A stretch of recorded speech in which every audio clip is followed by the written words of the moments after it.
السلام علیکم۔ امید ہے آپ سب خیریت سے ہیں۔ بلیک اینڈ وائٹ میں خوش آمدید۔ سیرت النبی حقیقی طور پر اس پیغام کا عملی نمونہ اور اس عہد کی تجدید تھی جو انسان کو بنانے والے خالق نے تمام انسانوں کی ارواح سے اس وقت لیا جب تمام انسانوں کی ارواح کو پیدا کیا گیا اور عہد لیا گیا کہ تم سب میری فرما برداری کرو گے، اور وقتاً فوقتاً اپنے برگزیدہ اور نیک لوگوں کو بھیجتا رہا جو انسانی فلاح اور درست رستے کی نشاندہی کرتے رہے اور اپنے عمل سے لوگوں کو قائل کرنے کی کوشش میں مصروف رہے کہ انسان ظاہری زندگی گزارنے کے ساتھ ساتھ اس حقیقی اور ابدی زندگی کو بھی سمجھے جو اس کا خالق اسے بتلانا چاہتا تھا۔ تقریباً 1400 سال پہلے اللہ تعالیٰ نے اپنے تمام احکامات کو اپنے کامل ترین انسان محمد صلی اللہ علیہ وآلہ وسلم پر نازل فرمایا، اور محمد صلی اللہ علیہ وآلہ وسلم نے جس انداز سے عملی طور پر ان احکامات کو اپنی زندگی اور باقی آنے والی تمام انسانیت کے لیے قابل تقلید بنانے کے لیے اپنی تمام زندگی وقف کی اور ان احکامات کو دنیا کے کونے کونے میں پہنچایا، اس کی مثال دنیا اور انسانیت کی تاریخ میں کوئی دوسری نہیں۔ زندگی کا کوئی شعبہ یا حصہ ایسا نہیں جس کے متعلق حقیقی معلومات کی فراہمی اور اس کا عملی نمونہ آپ صلی اللہ علیہ وآلہ وسلم کی سیرت سے نہ ملتا ہو۔ ایک ہی وقت میں بہت سارے کمالات اور فضائل کا مجموعہ اللہ تعالیٰ کا پیغام پہنچانے کے لیے دنیا میں بھیجا جانا تھا۔ انسان کو بنانے کا مقصد انسان کا باقی تمام مخلوقات سے افضل ہونا، اس کائنات کی تخلیق اور کائنات میں پائے جانے والے تمام تر خوبصورتی اور ہم آہنگی کا نقطہ عروج وہ شخصیت تعلیمات اور عمل سے اللہ کے رازوں سے پردہ ہٹانے اور انسانی بھلائی کے لیے اللہ کا پیغام لے کر دنیا میں آتا ہے۔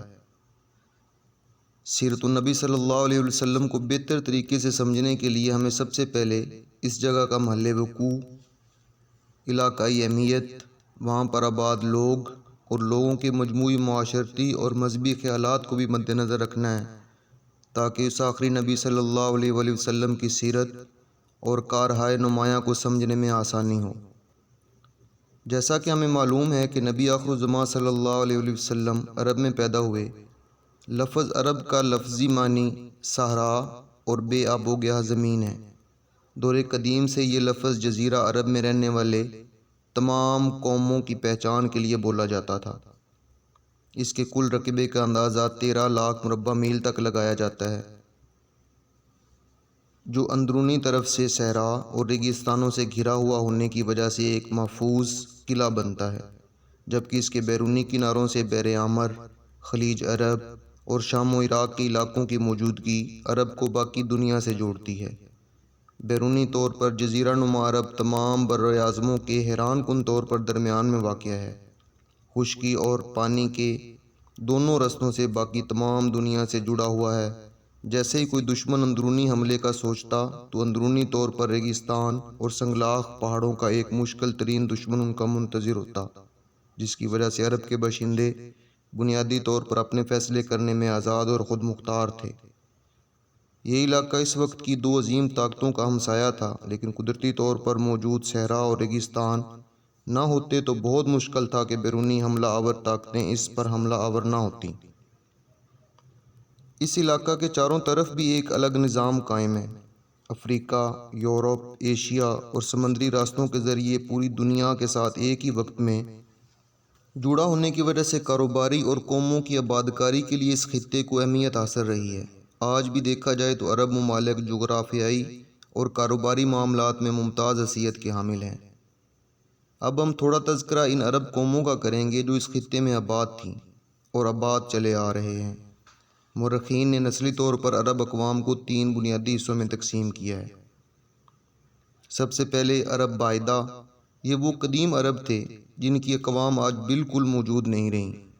مذاہب کی کتاب میں موجود تفصیل کے علاوہ بہت ساری معلومات تک موجود نہیں۔ ان میں قوم عاد، سمود، تسم، جدیس، عمالقہ وغیرہ شامل ہیں۔ دوسرے نمبر پر عرب عاربہ ہیں۔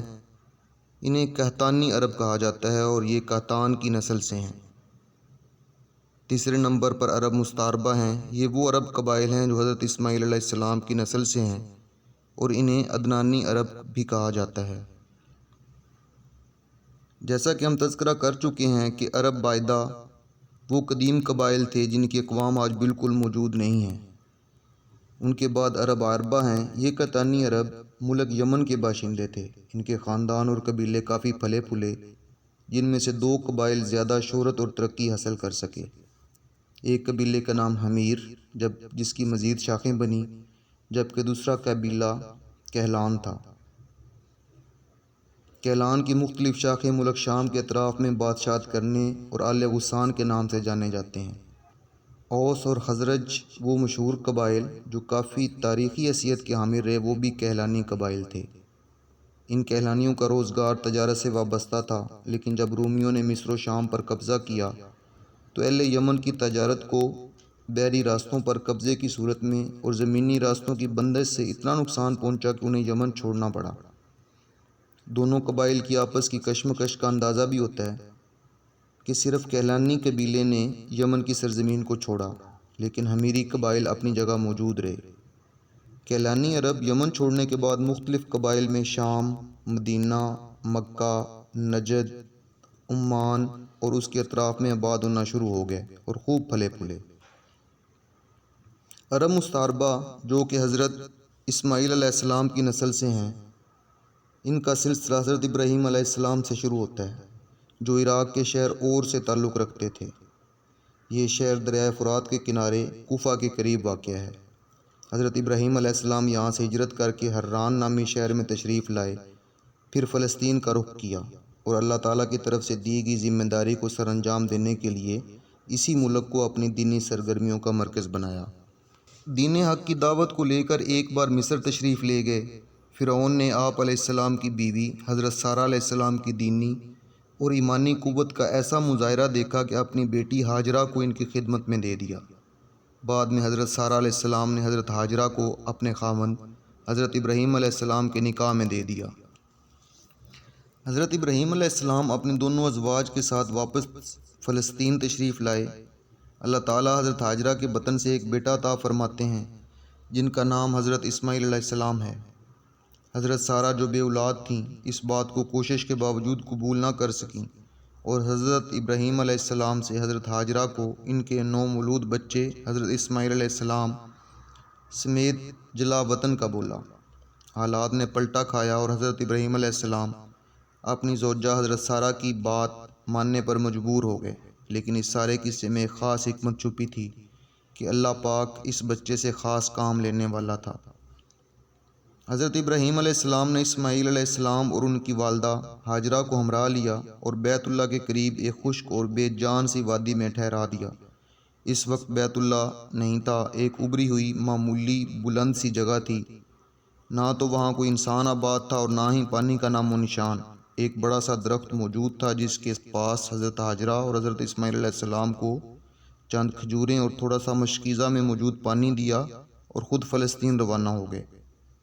کھجوریں اور پانی محض چند دن مدد کر سکا اور ختم ہو گیا۔ اللہ کی خاص مدد سے زمزم کا چشمہ رواں ہوا اور کچھ مدت کے لیے زندگی کو رواں دواں رکھنے کے لیے ایک ذریعہ مل گیا۔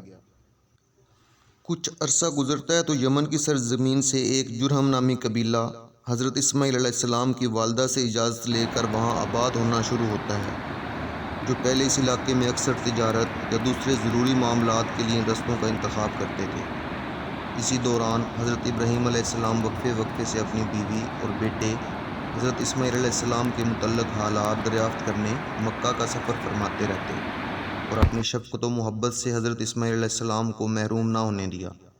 حضرت اسماعیل علیہ السلام نے اسی جرہم قبیلے سے عربی سیکھی اور اپنی نیک اور پاکیزہ عادات کی وجہ سے سب کو اپنا گرویدہ بنا لیا۔